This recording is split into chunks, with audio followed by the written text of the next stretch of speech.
የኮድ 2 ተሽከርካሪን ገዝተን ወደ ኮድ 3 ቀይረን የሜትር ታክሲ እንዲሁም የንግድ ስራዎችን እንዴት መስራት እንችላለን? ሰላም ጤና ይስጥልን። ትናንትና ወይንም መጋቢት 30 2018 በለቀኩላችሁ ቪዲዮ የኮድ 2 ተሽከርካሪ ስንገዛ ከተሽከርካሪው ክፍያ ውጪ ሌሎች የምናወጣቸውን ወጪዎች አይተናል። ዛሬ ደግሞ የኮድ 2 ተሽከርካሪን ገዝተን ኮድ 3 እስከምንቀይር ድረስ ያለውን ተጨማሪ ወጪዎች እናያለን። ላይክ፣ ፎሎ፣ ሼር፣ ኮፒ ሊንክ እና ሪፖስት አድርጉ።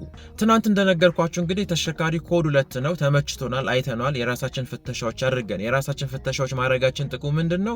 እዛም ሄዶ ከሚወድቅብን ለምሳሌ ጠርዝ ካለው እዛም ሄዶ ይወድቃል፣ አንገዛውም። ስለዚህ ወጪ ማውጣት የለብንም። ሻንሲ ሊኖርበት ይችላል፣ ጨው ሊኖርበት ይችላል፣ ሞተር ትንፋሽ ሊኖርበት ይችላል። ስለዚህ ይሄንን በራሳችን ነው ማየት ያለብን። ይሄንን ካየን በኋላ ነው ሌሎች ፍተሻዎች የምንሄደው። ከዛ በፊት ግን ተሽከርካሪው የዕዳ እገዳና የትራፊክ እገዳ ካለበት ማጣራት ይኖርብናል። መንገድ ትራንስፖርት ሄደን በታርጋው ማጣራት እንችላለን። ለዚህ ምንም ክፍያ የለውም። ስለዚህ እነዚህ ሁለቱን ካረገን በኋላ ወደ ፍተሻ ቦታ እንሄዳለን። ከ2000 ብር እስከ 6000 ብር ወጪ ይኖርብን ይችላል እንደ ተሽከርካሪው ሁኔታና እንደ ፍተሻው ቦታ ማለት ነው። የመጀመሪያው ወጪያችን ይሄ ነው። ከዛ በኋላ ተያይዘን ወደ መንገድ ትራንስፖርት እንሄዳለን። መንገድ ትራንስፖርት ግምት እናስወጣለን። ግምት በምናስወጣበት ጊዜ ሻጭ 4000 ብር ይከፍላል። ይሄንን ከጨረስን በኋላ መንገድ ትራንስፖርት የገመተልን ግምት ይዘን ውልና ማስረጃ እንሄዳለን፣ ወይ ደግሞ ሰነዶች ማረጋገጫ ማለት ነው።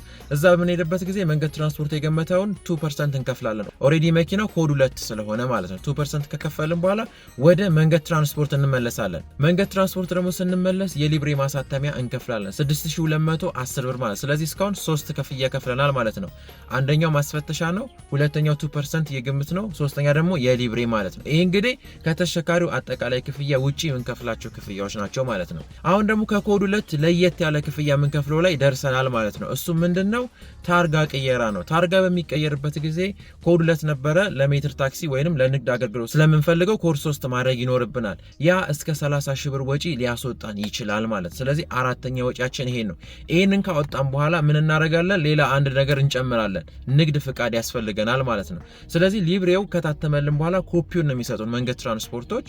ኮፒውን ሲሰጡን ያለንበት ክፍለ ከተማ ሄደን ንግድ ፍቃድ እናወጣለን። ላንድ ትራንስፖርት ኤንድ ሪሌትድ የሚል ማለት ነው። ንግድ ምዝገባ፣ ንግድ ፍቃድና ቲን ነምበር አውጥተን እሱን ይዘን መንገድ ትራንስፖርት ስንሄድ ሊብሬውን የኮድ 3ቱን ይሰጡናል ማለት። ስለዚህ መኪናችን ኮድ 3 ነው፣ ሊብሬያችንም ኮድ 3 ነው የሚያሳየው ማለት ነው። ይሄ ሁሉ በሚሆንበት ጊዜ እንግዲህ የሶስተኛ ወገኑ ጊዜ ያለፈበት ከሆነ የሱ ወጪ ይኖርብናል፣ የቦሎ ወጪ ይኖርብናል፣ የኢንሹራንስ ወጪ ይኖርብናል ማለት ነው። ለምሳሌ ተሽከርካሪው 1.5 ሚሊዮን ወይም 2 ሚሊዮን ብር ብንገዛ የ2 ሚሊዮን ብር ኢንሹራንስ መግባት ይኖርብናል ማለት ነው። ይህንን ሁሉ ከጨረስን በኋላ ወደ ምንፈልገው የንግድ አገልግሎት እንሄዳለን። ሜትር ታክሲ ከሆነ ሜትር ታክሲ፣ ሌሎች ስራም ደግሞ ከሆነ ሌሎች ስራዎች ልንሰራ እንችላለን ማለት ነው። ስለዚህ መኪናው 2 ሚሊዮን ብር ወይንም 1.5 ሚሊዮን ብር ቢገመት ሌሎች ብሮች ያስፈልገናል ማለት ነው። ማስፈተሻ 2% ያስፈልጋል፣ የሊብሬ ማሳተሚያ ያስፈልጋል፣ የታርጋ ቅያሪ ያስፈልጋል፣ የሙሉ ኢንሹራንስ ወጪ አለብን፣ የሶስተኛ ወገን ኢንሹራንስ ወጪ አለብን፣ እንዲሁም ደግሞ የቦሎ ወጪዎች ይኖርብናል ማለት። ስለዚህ ይሄ አጠቃላይ ከ100,000 ብር በላይ ያስፈልገናል ማለት ነው። ስለዚህ አንድ ሰው የ1.5